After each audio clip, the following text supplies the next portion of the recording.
Olá, prezado amigo, prezada amiga. Hoje é 2 de julho de 2006, quando está sendo gravada esta aula de número 9, referente ao capítulo 7 do volume 1 da obra de Adriaan van Kam, intitulada Espiritualidade Formativa. O capítulo de hoje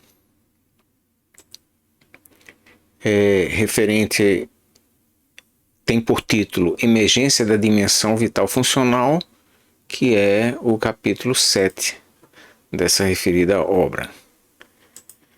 Esta é a referência do capítulo, página 75 até a página 82 deste volume 1. Bom, primeiramente eu queria chamar a atenção para a importância fundamental deste capítulo. Eu acho que dificilmente poderia superestimar a importância desse capítulo.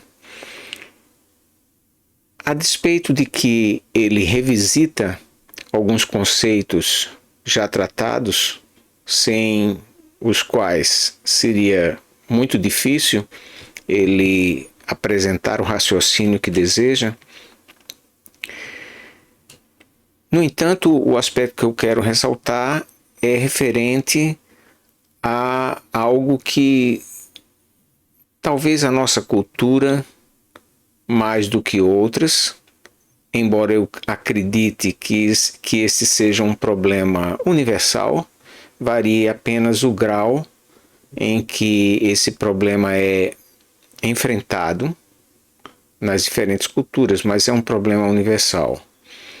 Mas creio que em algumas culturas, como talvez seja o caso da brasileira, esse seja um problema mais pronunciado do que talvez em outras, não é? De toda sorte, é algo que qualquer concepção formativa não pode olvidar. Do que estou tratando? É referente ao caráter da dimensão vital. É uma dimensão tão poderosa que exerce tamanha influência em nossa constituição e em nosso processo formativo. E não apenas isso, a sua própria forma de exercer essa influência em nossa vida é de tal sorte que muitas vezes nós costumamos pautar a nossa própria vida buscando a satisfação que essa dimensão pode proporcionar. E tomamos isso muitas vezes como um critério para dizer se a nossa vida está sendo bem sucedida ou não. Então, esse critério refere-se à própria forma como essa dimensão se exerce ou se expressa para nós.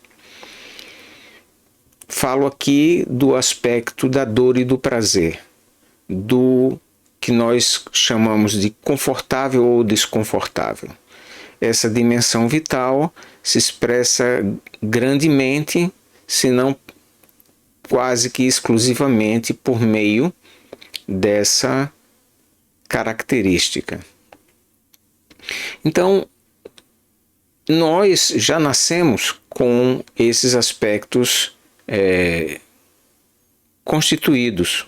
Nós já nascemos sentindo prazer e sentindo dor, né? O bebê, muito antes de qualquer estruturação simbólica de fala, de linguagem, até de reconhecimento dos outros seres com os quais ele irá se relacionar ao longo dos próximos meses ou anos de vida, muito antes disso, ele já traz a estrutura de sentir prazer ou de sentir dor.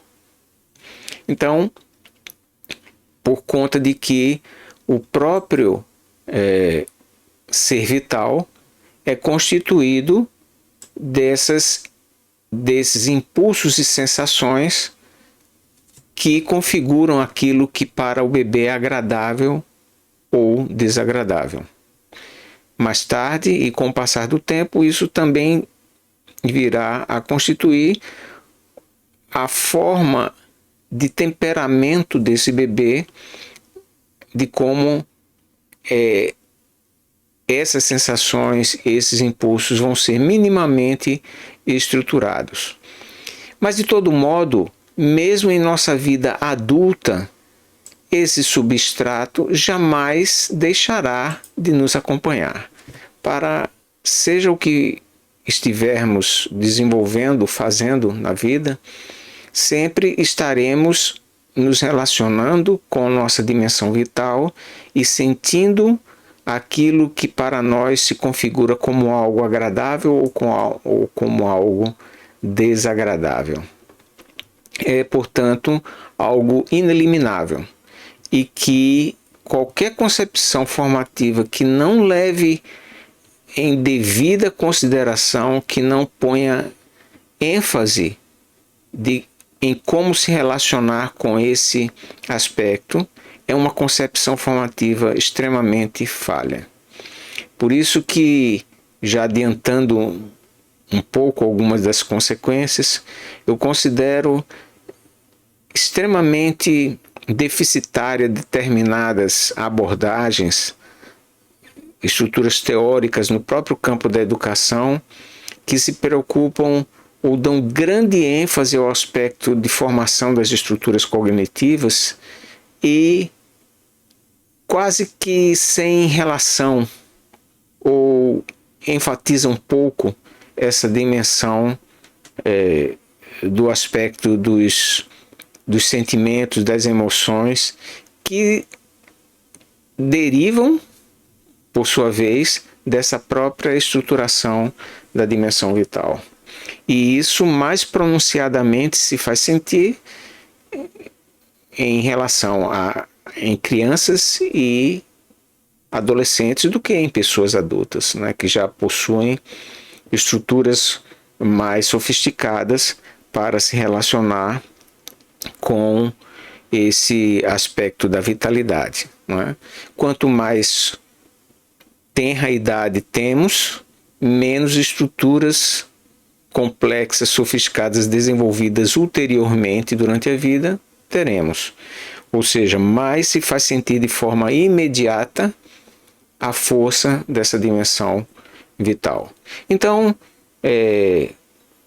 sumarizando, aqui nesse capítulo ele vai tratar dessa dimensão vital, mas modelada também pelo aspecto, principalmente pelo aspecto funcional. A gente já viu no capítulo anterior a conceituação mais detalhada dessa dimensão, mas aqui ele está querendo pôr ênfase de como as forças, os impulsos, aquilo que constitui originariamente a nossa vitalidade pode e é modelado por aquilo que nós chamamos de dimensão funcional, que é a dimensão que concede ou que aplica uma estrutura, organiza e direciona essas forças da vitalidade.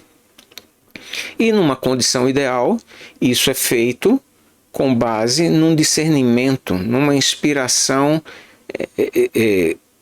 sábia que esclarece, que orienta essa própria funcionalidade. Nem sempre isso ocorre, mas numa situação ideal seria assim, ou seja, a dimensão funcional sendo inspirada pela dimensão espiritual transcendente e tal funcionalidade, por sua vez, modelando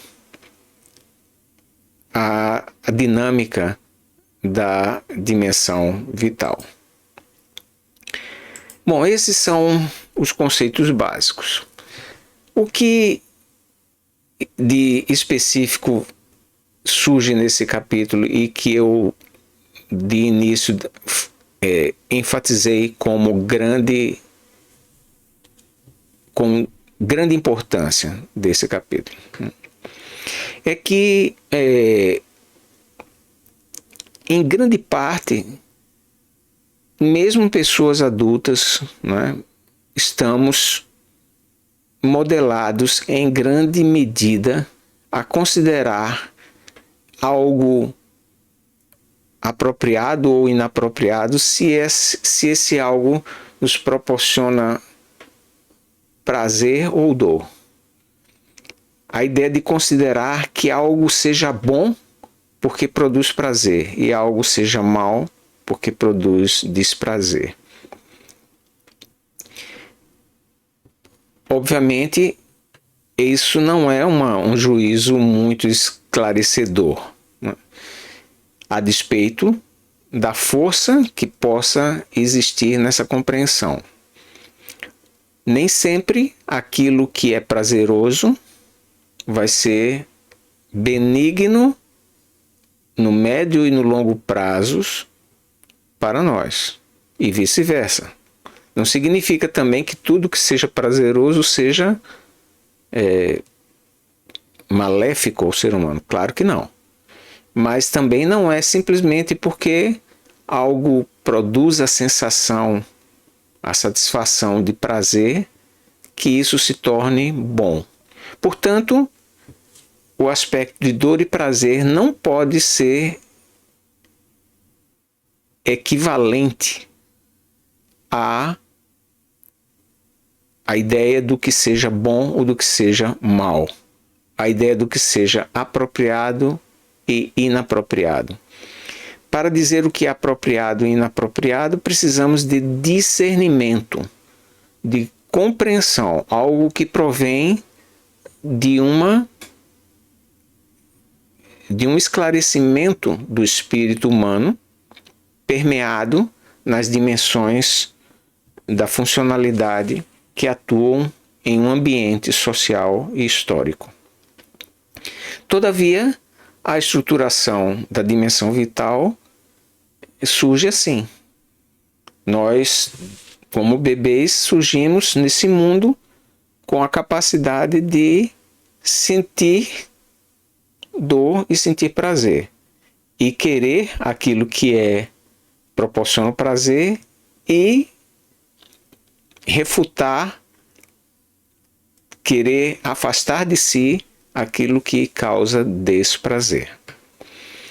Outro aspecto é que essa dimensão vital se estrutura grandemente por sua repetição, por repetir determinadas experiências, sejam elas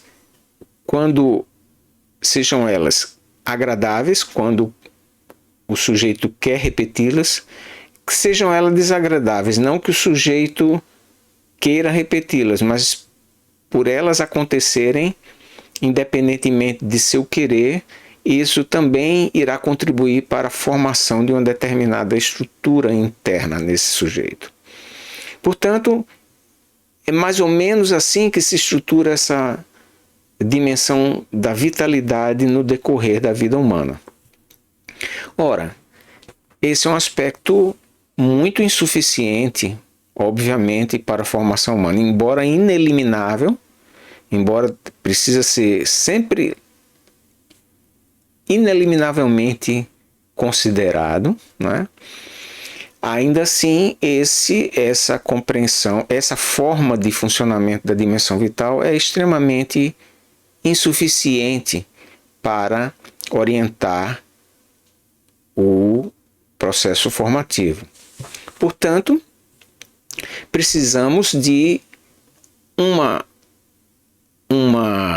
intervenção que atue nessa relação entre o que é agradável e a sua repetição, ou o que é desagradável também a sua repetição, trazendo outros elementos que não estão presentes nesse ciclo. É isso que aqui estou chamando citando as palavras do próprio autor, de rompimento desse ciclo de impulso e reação. A dimensão vital por si mesma, deixada a si mesma, ela não tem esclarecimento. Ela atua única e exclusivamente por seu impulso e por sua sensação. Ela quer repetir aquilo que é agradável e quer afastar de si o que é desagradável. Então, ela tende, portanto, a criar um padrão reativo, de reação. Ou seja, de gerar um tipo de comportamento adequado ou atrativo ao que lhe causa prazer e de repugnância ao que lhe causa desprazer, ou seja, uma simples reação. A ideia aqui é que essa dimensão reage àquilo que interna ou externamente lhe causa dor ou prazer.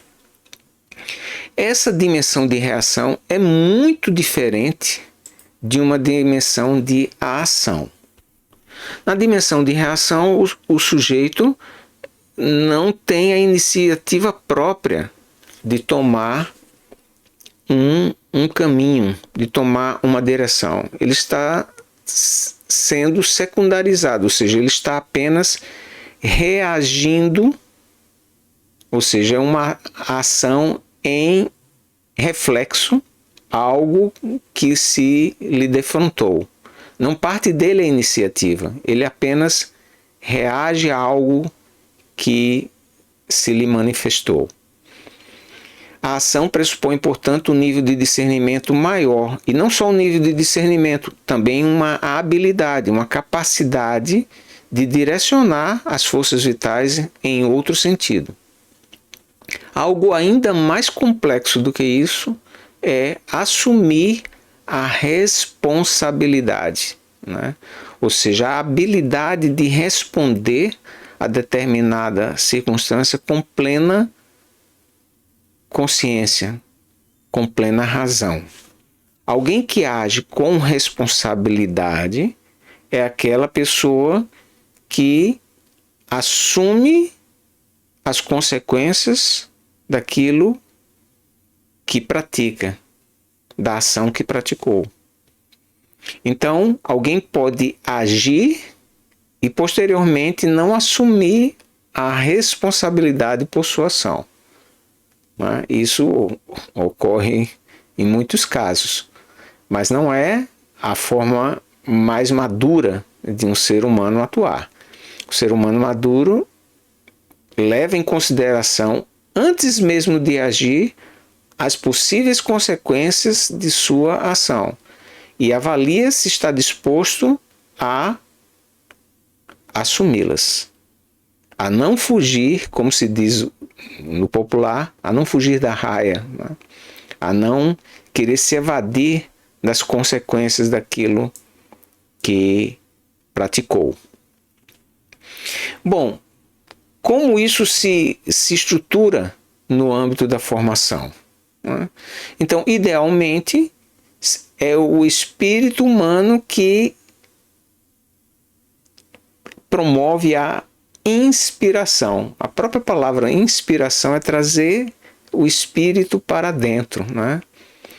Ou seja, levar esclarecimento, levar discernimento, levar inteligência a uma estrutura que talvez não tenha disponível essa compreensão ainda.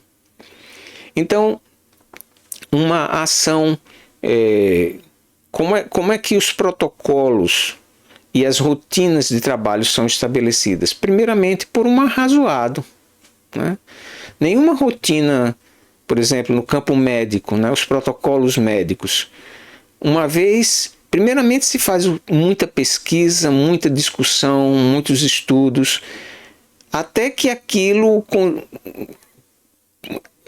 gera um substrato que irá, com base em seus fundamentos, promover uma modelação um modelo de ação para os profissionais do campo da medicina atuarem. Então, um protocolo é gerado após muito arrazoado, ou seja, um modo de como agir, de como proceder em determinadas circunstâncias. Então, essa estruturação funcional, portanto, está baseada em um arrazoado, em um discernimento autoconsciente que lhe antecedeu. Isso não significa que durante a sua implementação não haverá a atuação consciente. Claro que sim, continuará havendo. Porém, antes da sua modelação, essa dimensão de reflexão foi muito mais profunda do que a que está acontecendo durante a sua implementação, a sua repetição. Então, é esse arrazoado que vai gerar esse protocolo para gerar uma prática continuada, ou seja, uma técnica aplicada. E por sua vez, esse protocolo gera um padrão de modelação da vitalidade. Então, de um certo modo, isso ocorre ao longo da vida. A gente nem toma conhecimento no dia a dia de como isso está tão estruturalmente fundamentado, tão estruturalmente incrustado em nosso modo de agir.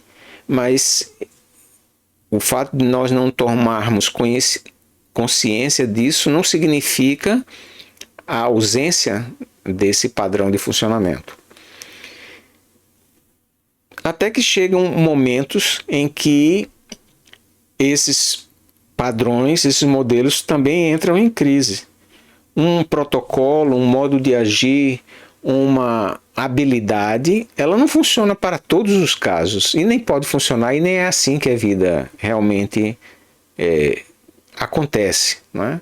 Então, há os momentos em que é preciso, portanto, repensar determinada prática, repensar determinado modelo ou protocolo. Isso ocorre também em momentos vitais essenciais, como a adolescência, por exemplo, a passagem da infância para a vida adulta, quando o ser humano está abandonando a condição de uma pessoa irresponsável, ou seja, daquela pessoa que ainda não tem plenas condições de responder por seus atos, para uma condição de uma pessoa adulta que se torna, portanto, uma pessoa responsável, ou seja, capaz de responder por tudo aquilo que faz perante si mesmo e perante as demais pessoas da comunidade em que habita.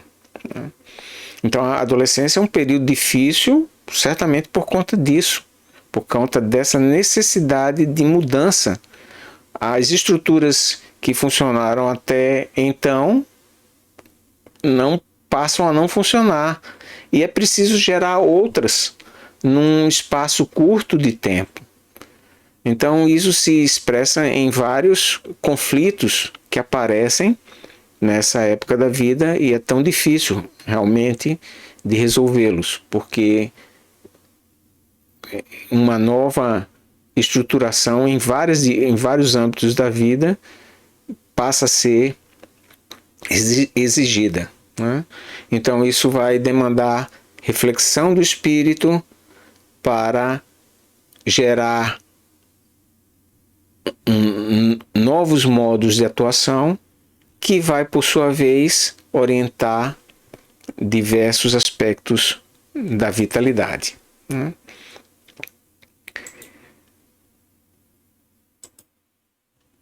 Podemos ver esses aspectos em diversas situações de nossa vida.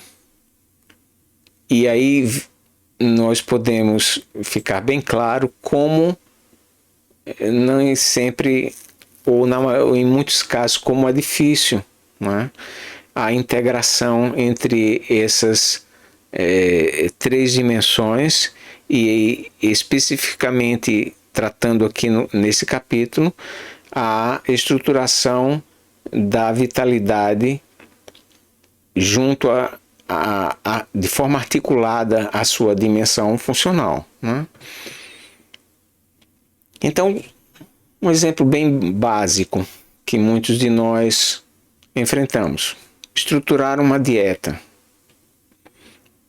Seja por qual motivo for, alguns procuram fazer isso por motivos meramente estéticos, mas eu não estou muito preocupado nesse aspecto aqui.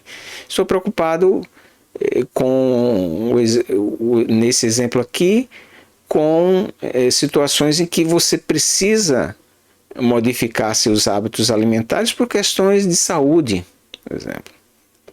Então você até então desenvolvia um modo costumeiro de se alimentar que até então não lhe trouxe grandes prejuízos de saúde ou de funcionalidade, mas o próprio organismo humano, a própria vitalidade vai se modificando ao longo da vida. E chega um ponto que determinados hábitos são incompatíveis com a manutenção do grau de salubridade do próprio organismo. Então, nesses casos, uma demanda por uma mudança de hábitos se torna necessária. E aí se precisa modificar hábitos. Só que um hábito, por que é tão difícil se modificar? Porque não é só uma questão de discernimento, do espírito inspirar, trazer discernimento para aquela consciência que acompanha o hábito. Mas ao contrário, né? Ou melhor, não necessariamente ao contrário, mas complementarmente. É preciso, basicamente, mudar rotinas. E mudar rotinas implica mudar a estrutura da vitalidade, né? O modo como a vitalidade passa a funcionar. Então, assim, o organismo humano não se adapta imediatamente a uma decisão da razão. Então, vou mudar aqui o meu hábito alimentar, mas só que a vitalidade está habituada a achar agradável um determinado padrão e achar desagradável outro padrão. Quando você tenta modificar isso, há uma reação, não uma reação sensorial, não arrazoada a essa tentativa de mudança. Então, podemos aplicar isso a outros aspectos da vida, também a estabelecer uma rotina de exercícios físicos, algo que também é necessário, né, para uma vida saudável. Superar hábitos de preguiça e de acomodação, né? Orientar os impulsos sexuais para uma vida integrada, né, significativa. Isso é um desafio que continua a ser extremamente grande, não só para os adolescentes, mas ao longo de toda a vida adulta. Quantas pessoas fazem naufragar suas vidas por não conseguirem imprimir um discernimento espiritual a um modo de vida determinado. Certamente contribuiu para isso a própria forma como foi estruturada ao longo de décadas de sua formação, ou seja, de como a forma funcional delimitada em um ambiente sócio-histórico por um determinado discernimento modelou uma determinada estrutura que passa a conduzir a pessoa durante longos anos. Essa estrutura pode levar o ser humano a praticar atos que sejam bastante desastrosos para a sua vida mais integrada, ou seja, promover uma desintegração, uma não integração de sua vida. Portanto, incluir, no caso aqui, a sexualidade de um modo que venha contribuir para a integração da sua vida é algo que exige também inspiração, ou seja, discernimento do espírito dentro de uma modalidade de vida que modele essa dimensão vital para algo que seja apropriado para si mesmo e adequado na interação com os demais, né? É por isso que, às vezes, alguns hábitos da vida social, quando nós não refletimos na razão deles, surgem para nós, às vezes, como arbitrários e desarrazoados, não é? E às vezes são, reconheço, não é? Nem tudo que é legado pela tradição é defensável, não é? Muita coisa é transmitida de forma simplesmente a preservar privilégios ou coisas do tipo. Mas esse raciocínio não deve ser aplicado assim de forma automatizada a tudo que nos é legado pela tradição. Então, dando um exemplo aplicado aqui à questão, pensemos na ideia do casamento entre duas pessoas. Seja qual for a cultura, há variações de símbolos, de práticas no estabelecimento dessa relação, certamente de cultura para cultura, mas em cada uma delas se sela mais ou menos um compromisso entre duas pessoas, né? Salvaguardadas pelo arcabouço histórico e social daquela condição. Sem dúvida, isso varia. Mas, consideradas esses limites, né, essas configurações particulares, em cada uma delas há uma determinada celebração de um pacto, de um compromisso consciente entre duas pessoas. Por que isso assim é feito? Porque simplesmente não se estabelece logo uma vida em comum enquanto eu quero estar com você, pronto, e não preciso fazer nenhum pacto. Com certeza há muitas razões para explicar isso, né? Seria simplista em querer encontrar uma causa única para isso. Mas, certamente, entre uma das razões, a gente pode pôr a questão da volatilidade da vida, da dimensão vital. Ou seja, o instinto sexual, por exemplo, pode ser, e normalmente é, um aspecto que promove a atração entre duas pessoas. E essa atração, obviamente, é baseada no prazer, no ato sexual que proporciona prazer a um e a outro. Mas essa dimensão também, assim como todas as experiências, né, do campo vital, algo que é prazeroso hoje pode não ser prazeroso amanhã. E, ao mesmo tempo, viver com alguém implica também outros atos que não decorrem necessariamente só do prazer ou do desprazer das dimensões vitais.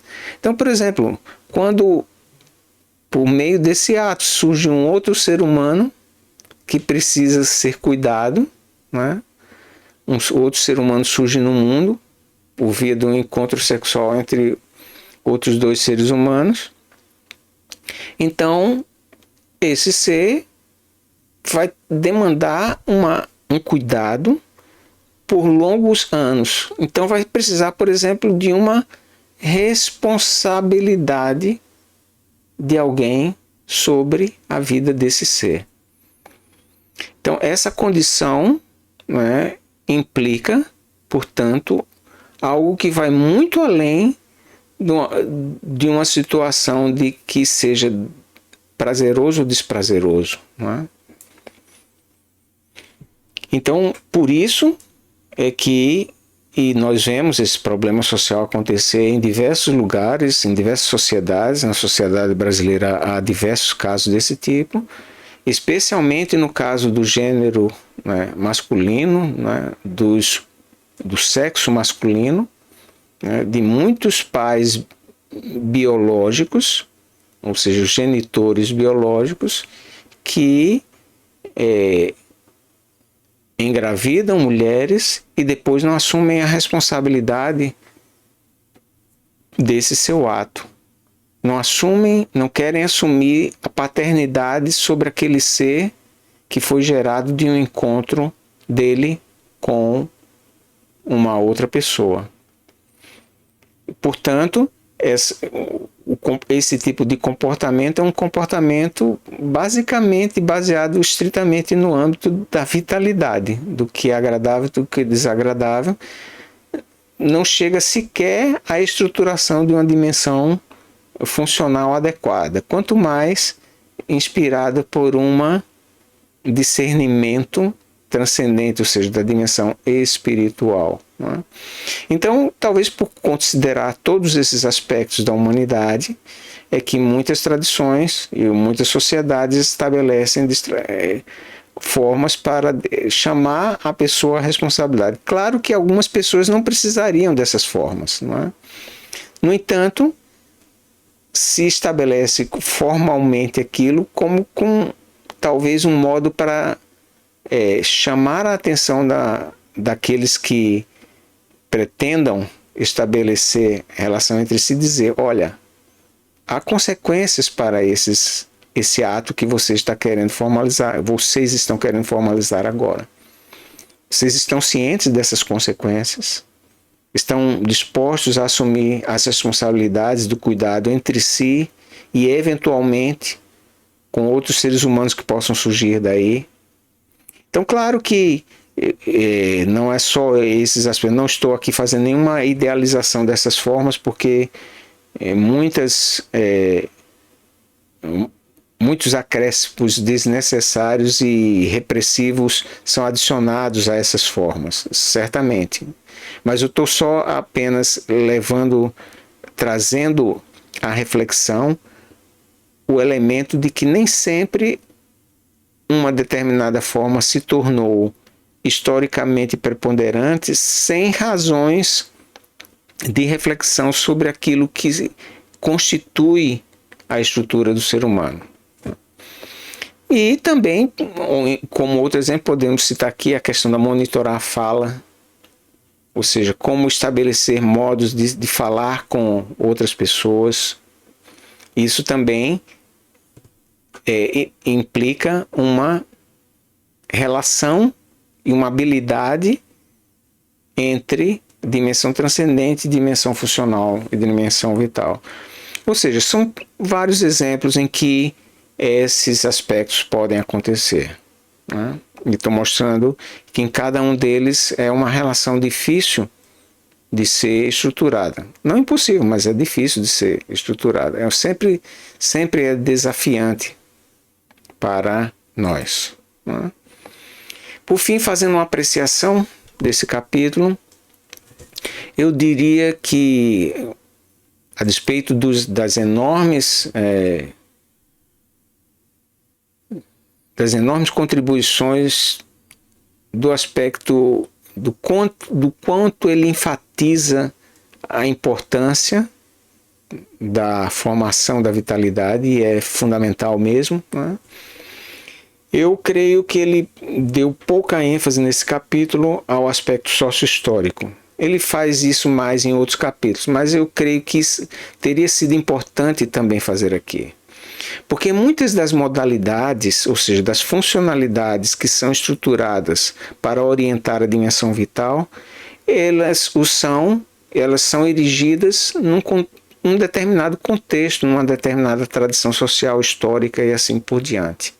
Algumas coisas que são válidas hoje não eram há 100 anos, há 50 anos, e algumas coisas de hoje não serão, possivelmente daqui a 100 anos, não serão mais válidas.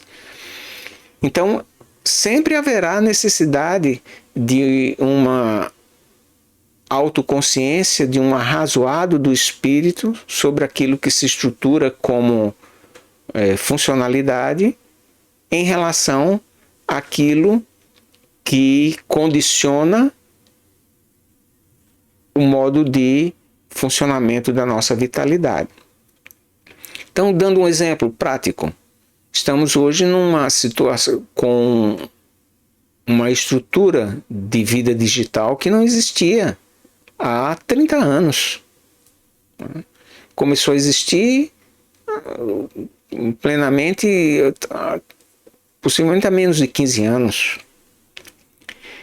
Hoje é plenamente visível para nós, para alguém que nasceu há 15 anos, não tem ideia de como as coisas, de como o mundo se estruturava há 15 anos, há 30 anos. E essa é a razão também pela qual muitas vezes, para quem veio do mundo analógico, acha estranho determinados comportamentos, né, determinadas formas de estar entre humanos que vão se tornando dominantes. Por exemplo, a instantaneidade. Então, alguma pessoa envia para você uma mensagem por um aplicativo e ela, às vezes, acredita que esse contato, essa resposta deve ser imediato. Para quem viveu a época de enviar cartas fisicamente por meio do correio, entende que isso nem sempre pode ser assim. Porque o caso de você enviar uma carta, você tinha que pensar, escrever, pôr num papel, depois você ia ao correio destiná-la. Isso levava alguns dias até que essa carta fosse entregue ao destinatário. Esse então a lia e depois, não necessariamente imediatamente, escrevia uma carta e respondia. E veja quantos dias levava entre uma coisa e outra. Hoje em dia isso se foi reduzido dramaticamente e ao mesmo tempo as pessoas ficam, portanto, esperando uma resposta imediata da outra pessoa, né? Isso nem sempre é o mais adequado, né? Quase sempre não é. Então, creio que faltou uma maior ênfase no aspecto sócio-histórico aqui por parte do autor, né? Porque toda resposta, inspiração espiritual e estruturação funcional dependem da sociedade e da história. Não existe algo espiritual em si, assim como a vitalidade em si, ela também não tem condição de prosperar. A vitalidade em si precisa de modulações funcionais, pelo menos modulações funcionais, para se manifestar diante do mundo e das outras pessoas.